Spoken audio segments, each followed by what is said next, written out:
The sound of the declined payment terminal cut through the grocery store like a blade. Richard Blackstone stood frozen at checkout lane 7, his platinum card trembling between his fingers. The red letters burned. Declined. Behind him, Saturday shoppers shuffled impatiently.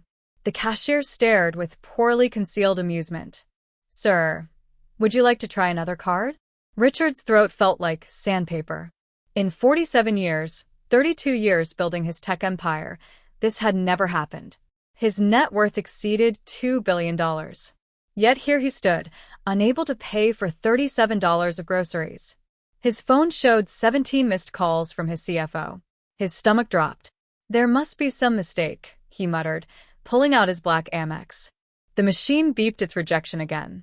Someone snickered. "Maybe try the food stamp card next time." His phone buzzed. A text. "Emergency board meeting. Hostile takeover. All assets frozen. Get here now." 20 feet away, 8-year-old Zara Williams watched from aisle 3. The man in the expensive suit looked like her father that night the repo man came, defeated, small, scared. Before I continue this shocking story, where are you watching from today? Drop your location in the comments. If you want to see more stories about justice being served, hit that like button and subscribe right now. "Sir, I need you to step aside," the cashier said. "Other customers are waiting." Richard looked back at 7 people staring with expressions ranging from annoyance to pity. "I just need a moment to." That's when Zara appeared beside him. 4 feet tall, pink butterfly t-shirt, braided hair with colorful beads. In her hands, a crumpled $20 bill. "Excuse me," she said to the cashier. "I'd like to help pay for this man's groceries." The snickering stopped. Complete silence. "Sweetheart, that's very kind, but I couldn't." "My grandmama says when someone's in trouble, you help if you can," Zara interrupted, looking up with eyes far older than her years. "And you look like you're in trouble." Richard knelt to her level. Her clothes were carefully mended, shoes slightly too big. This child, who clearly had so little, was offering to help him. "What's your name?" "Zara Williams." "What's yours?" "Richard." "Richard Blackstone." Her eyes widened. She'd seen that name on buildings downtown. But this man didn't look like the confident billionaire from magazines.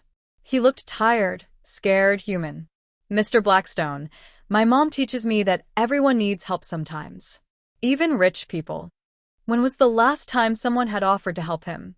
In his world of lawyers and advisors, genuine kindness had become extinct. "Zara." A woman in scrubs hurried over. "Baby, what are you doing?" "Helping this man pay for groceries, Mama. His card got declined." The woman looked mortified. "I'm so sorry, sir." "She doesn't understand." "Actually," Richard said, standing, "she understands perfectly." He looked at the crowd. "You know what? I accept your help, Zara. But on one condition." "What condition?" "Let me help you too." Richard called his assistant. "Transfer $50,000 to Carmen Williams immediately. And call Northwestern Medical. I want to establish the Zara Williams Scholarship for nursing students." Carmen's hands flew to her mouth, tears streaming. "But why?" Zara asked, still holding her 20. Richard knelt again. 3 minutes ago, I thought I'd lost everything. My company might be gone, my money frozen.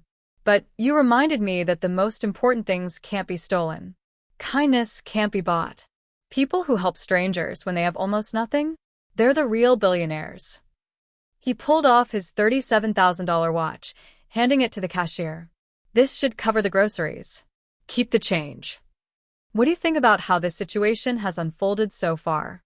Comment number 1 if you believe Richard's transformation is genuine, or number 2 if you think he's just grateful in the moment.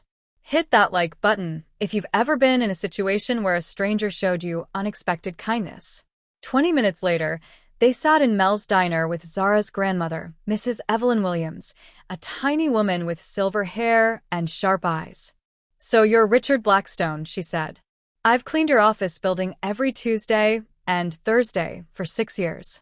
22nd floor." Richard nearly choked. For 6 years, this woman had been in his office, and he'd never noticed. "Mrs. Williams, I owe you an apology for being invisible to the people who made my success possible. You know what I noticed about your office?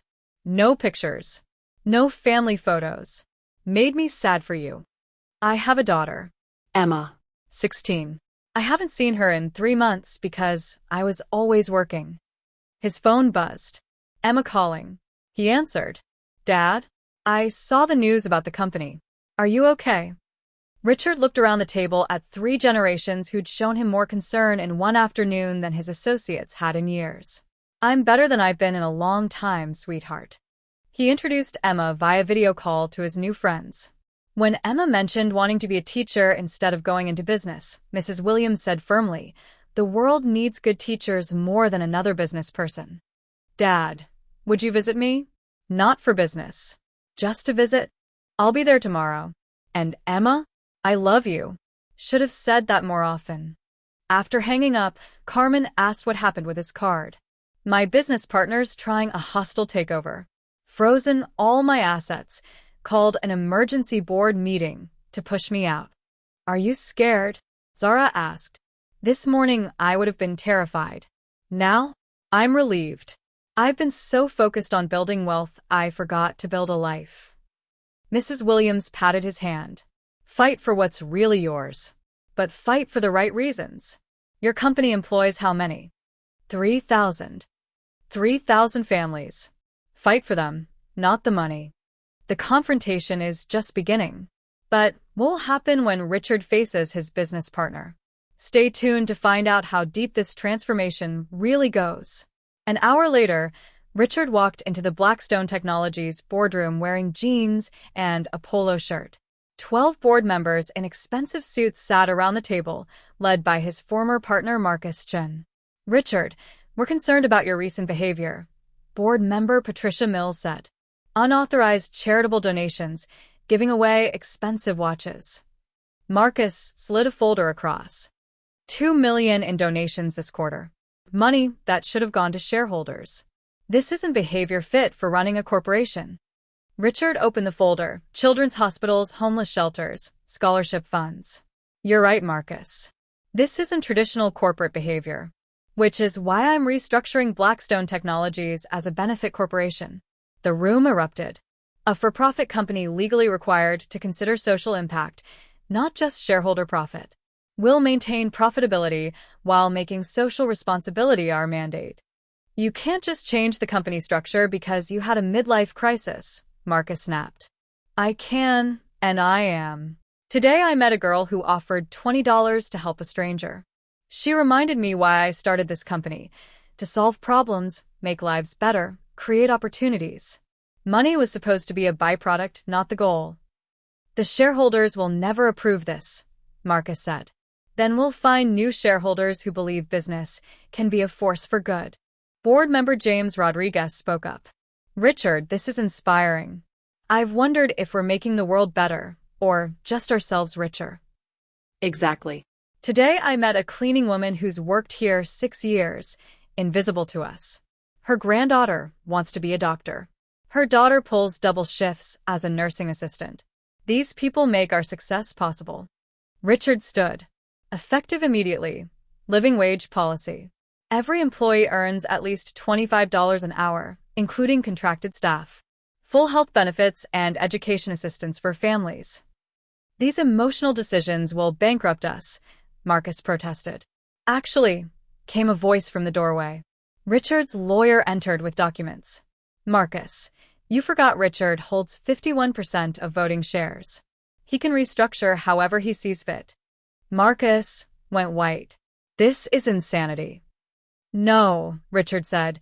This is what happens when an 8-year-old reminds you what really matters.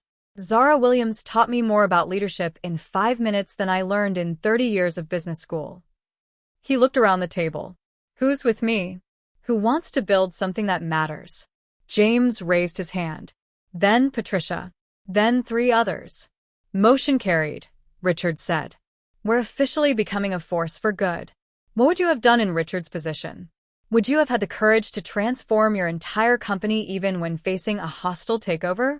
Leave a comment sharing a time when you chose principles over profit. If this story inspired you to believe that business can be a force for good, please like and subscribe. Don't forget to share this with someone who needs to hear that true wealth isn't measured in dollars, but in the lives you touch and the difference you make. 6 months later, Richard stood in the same grocery store with Zara, now his company's youngest advisory board member. Blackstone Technologies had become the most successful B Corp in tech history. Employee satisfaction soared. Profits increased 30% as top talent flocked to work for a company with purpose. "Mr. Richard," Zara said, loading vegetables into their cart, "do you miss being regular rich?" Richard laughed, the same genuine laugh from that first day. "Sweetheart, I was never rich until I met you. I just had money." As they walked to checkout lane 7, the same lane where it all began, Richard's phone buzzed with a text from Emma. "Dad, I got accepted to Teachers College. Thank you for supporting my dream."